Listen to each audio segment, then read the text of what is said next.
Bismillahirrahmanirrahim. Assalamualaikum warahmatullahi wabarakatuh.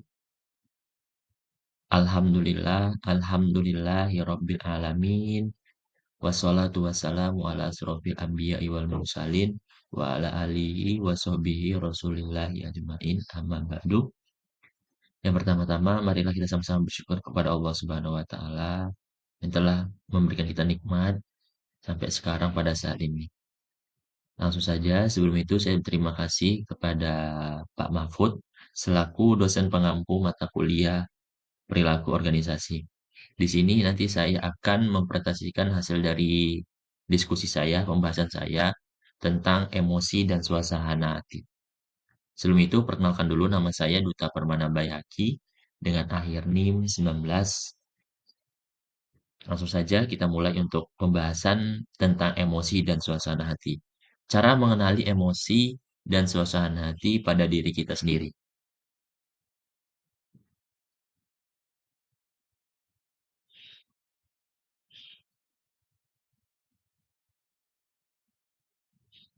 Ada yang tahu nggak sih dari teman-teman semua apa sih itu emosi? Apa sih suasana hati itu? Nah, jadi di sini tuh menurut namanya Stephen Robbins terdapat tiga hal yang perlu kita ketahui dalam emosi dan suasana hati. Yang pertama itu ada namanya afeksi. Nah, istilah umum yang mencakup namanya itu yaitu luas dari perasaan yang dialami oleh seseorang atau nada perasaan. Yang dimana bagaimana kita merasakan sesuatu. Yang dimana itu hanya dirasakan di dalam namun tidak melibatkan aspek namanya biologis, tidak melibatkan teman-teman gitu ataupun seseorang. Akan tetapi dapat menimbulkan namanya ketidaksebidangan. Jadi seperti itu.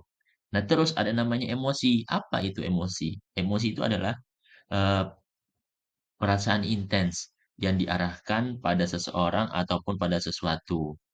Emosi ini juga dapat namanya dikatakan pada reaksi terhadap seseorang, terhadap eh, pada kejadian, dan juga emosi ini dapat ditunjukkan ya kepada ketika kita merasa senang mengenai sesuatu gitu loh.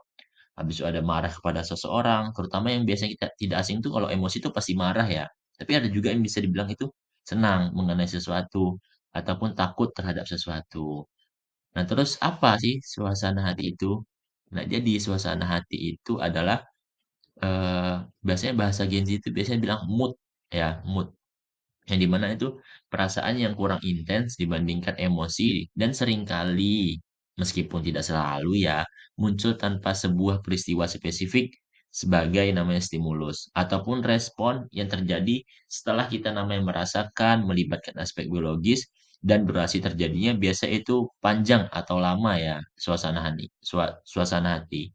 Jadi seperti itu untuk pengertian emosi dan suasana hati. Nah, selanjutnya ada namanya sumber emosi dan suasana hati. Nah, inilah pengaruh utamanya dari emosi dan suasana hati. Yang pertama itu ada namanya kepribadian.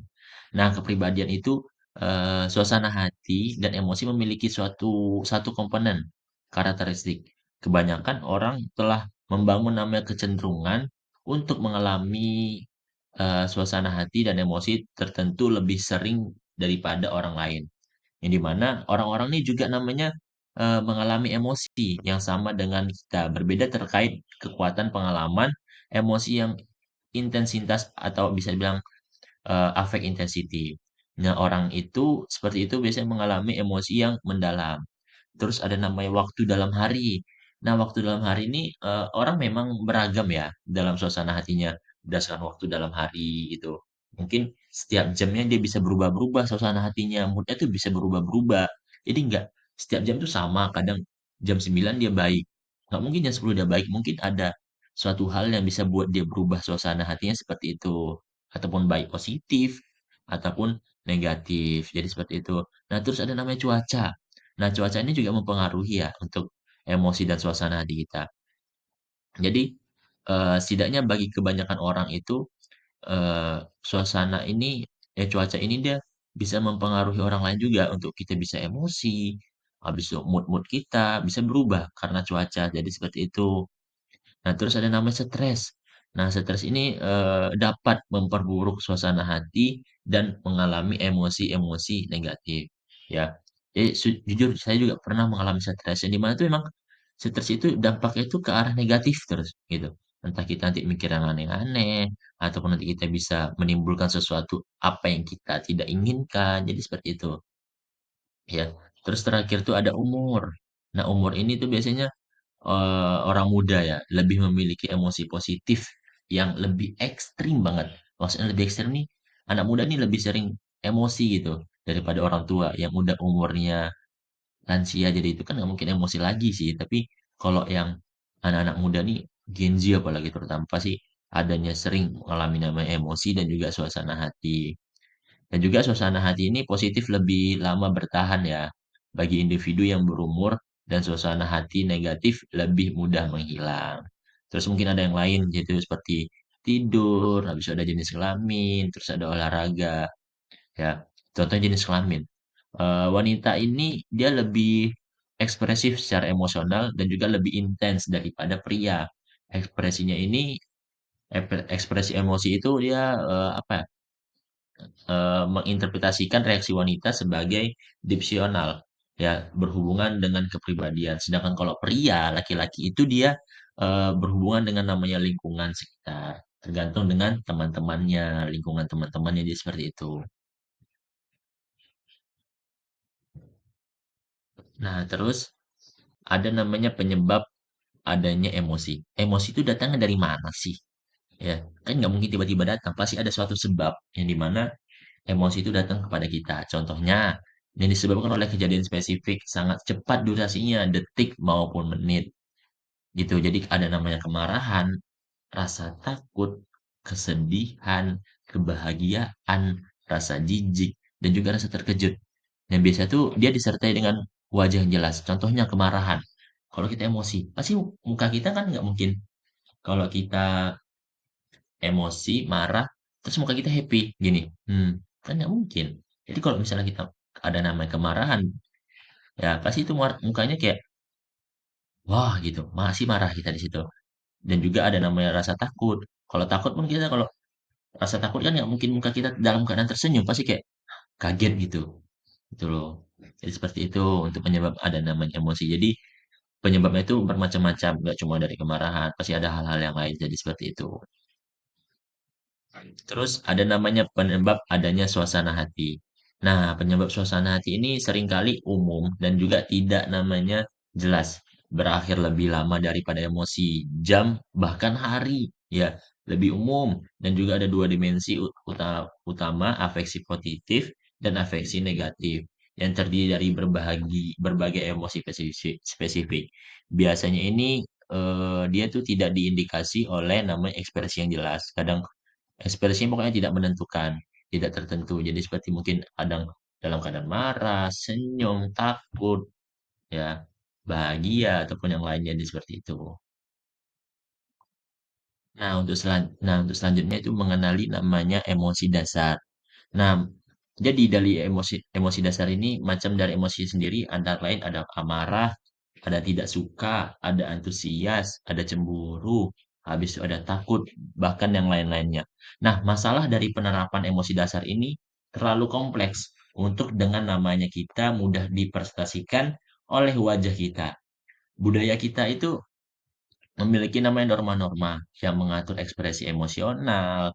Jadi, cara mengalami sebuah emosi tidak selalu sama ya dengan sama dengan bagaimana kita menunjukkannya. Contohnya seperti senyuman di Indonesia ini diartikan kebahagiaan dan berbuat ramah.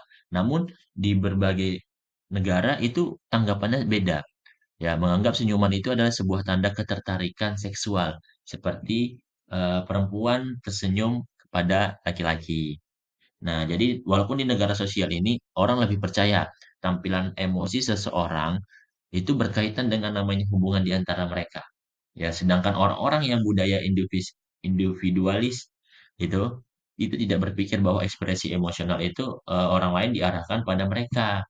Jadi apa ya? Jadi memang di Indonesia nih kita tersenyum tuh beda dengan tanggapan dari orang luar tuh seperti apa gitu. Dan juga emosi ini meliputi rasa marah, benci, sedih, cemburu, yang tadi juga yang sudah saya sampaikan. Jadi seperti itu. Dan juga jenis-jenis emosi manusia itu terlebih dahulu kita harus mengetahui jenis emosi yang dirasakan itu seperti apa, dan juga kita tuh menerima seluruh emosi yang dirasakan, refleksi diri dan juga melakukan tindakan yang sesuai. Jadi seperti itu.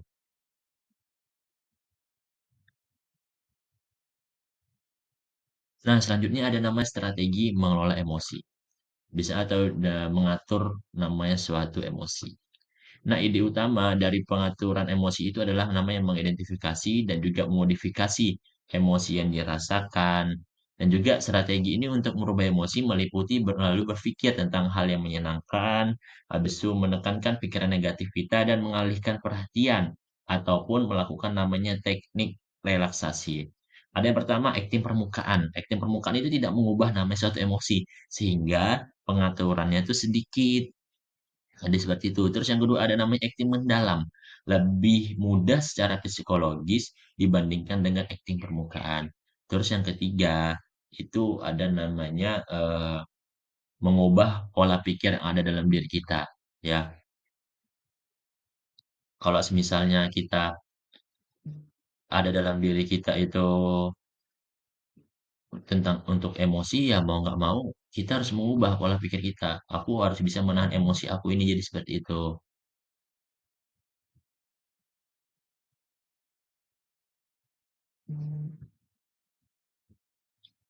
Nah, untuk selanjutnya itu ada namanya membuat rencana mengatur emosi.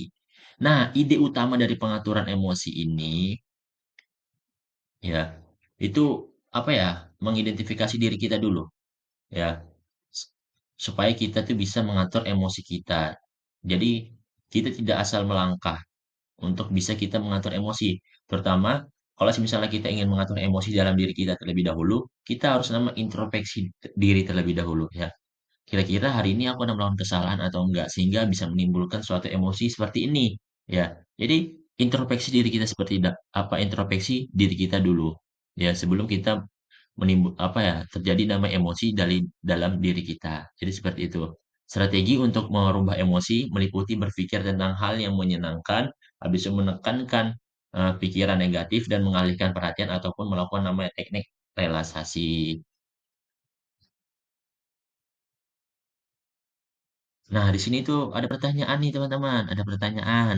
Bagaimana mengaplikasikan perilaku organisasi terhadap emosi dan suasana hati? Jadi nanti kita akan jelaskan bagaimana sih mengaplikasikan, menyatukan antara perilaku organisasi terhadap emosi dan suasana hati. Nah, jadi terbagi jadi empat nih teman-teman. Tapi sebelum itu aku jelasin dulu ya. Untuk kita bisa mengaplikasikan perilaku organisasi ke dalam emosi dan suasana hati.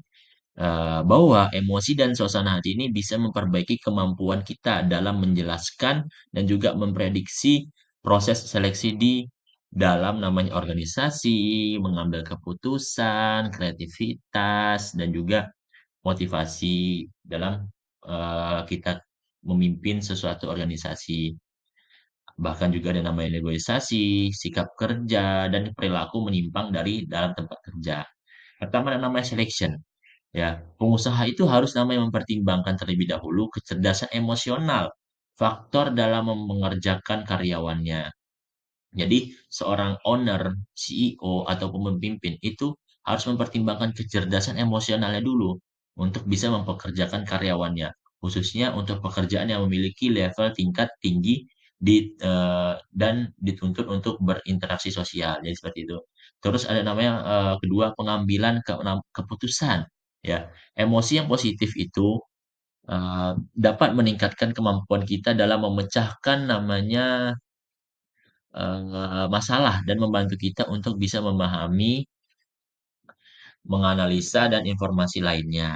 Oleh karena itu, orang yang memiliki nama sifat apa emosi negatif cenderung membuat namanya keputusan yang buruk dan juga cepat kehilangan kesabaran untuk menganalisis pro dan kontra. Terus yang ketiga, itu ada namanya motivasi. Nah, jadi motivasi ini eh, mempromosikan para pekerja. Ada salah satu cara agar pekerja memiliki emosi dan suasana hati yang baik. Dengan promosi ini mereka juga akan termotivasi untuk melakukan pekerjaannya ya. Jadi mereka bisa melakukan pekerjaan itu dengan baik ya. Dan juga pengusaha ini, owner ini bisa happy, bisa senang karena karyawan ini bisa menjalankan pekerjaannya itu dengan baik. Ya, orang memiliki motivasi yang tinggi secara emosional ya. Ya, orang memiliki tinggi motivasi itu dalam pekerjaannya itu akan namanya berkomitmen pada pekerjaan mereka. Mereka akan melakukan pekerjaan itu dengan baik. Tidak pasti tidak akan mengecewakan pengusaha itu, ownernya itu, pemimpinnya itu, ketuanya itu, ya. Karena si karyawan ini udah namanya punya motivasi yang tinggi. Jika para pekerja itu memiliki motivasi yang rendah, maka akan menyebabkan mereka tidak loyal, tidak bagus, maka pekerjaannya itu akan bertele-tele. Jadi itu ujung-ujungnya nanti akan merusak kinerja teman-teman karyawan yang ada di dalam perusahaan tersebut ya. Terus itu yang terakhir ada namanya kepemimpinan ya. Kepemimpinan itu menjadi seorang pemimpin itu harus memiliki namanya emosi yang baik ya. Tidak boleh gampang-gampang emosi sedikit karena emosi yang baik membantu menyampaikan pesan tuh yang lebih enak, lebih efektif ya. Terutama kita seorang pemimpin, ketuanya contohnya ketua HMPS. Ketua HMPS ini dia harus memiliki emosi yang baik untuk bisa menimbulkan dampaknya ke anak-anak anggota-anggotanya supaya anggotanya ini bisa menjalankan program kerja itu dengan baik. Kalau semisal pemimpinnya ini bisa mengatur namanya emosi yang baik. Jadi seperti itu. Jadi apalah pokoknya pemimpin ini wajib ya, hukumnya wajib banget kalau untuk bisa mengatur namanya suatu emosi, memiliki emosi yang baik supaya anggota-anggotanya, anak-anaknya ini bisa menjalankan program kerja yang dikasih dari ketua ataupun wakil. Jadi mereka yang anggotanya bisa menjalankan menjalankan programnya dengan baik. Jadi seperti itu, teman-teman.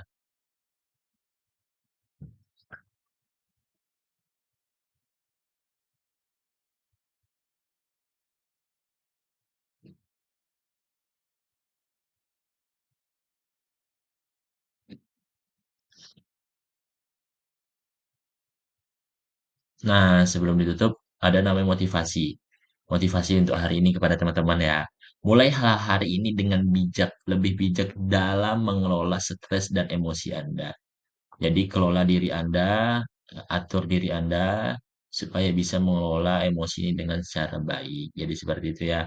Pokoknya kita tuh harus memiliki emosi yang baik supaya emosi ini eh, karena emosi yang lebih baik itu bisa membantu untuk diri kita menjadi lebih baik. Jadi seperti itu.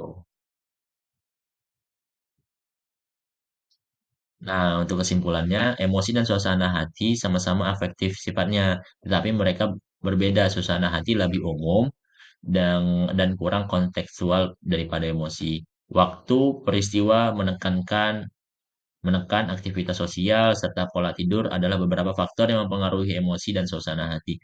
Emosi dan suasana hati telah terbukti relevan untuk setiap topik perilaku organisasi dan memiliki namanya implikasi dan praktik manajerial. Jadi seperti itu. Ya, kenali emosimu dengan jujur, atur napas dan pikiran saat stres, dan bangun kebiasaan sehat.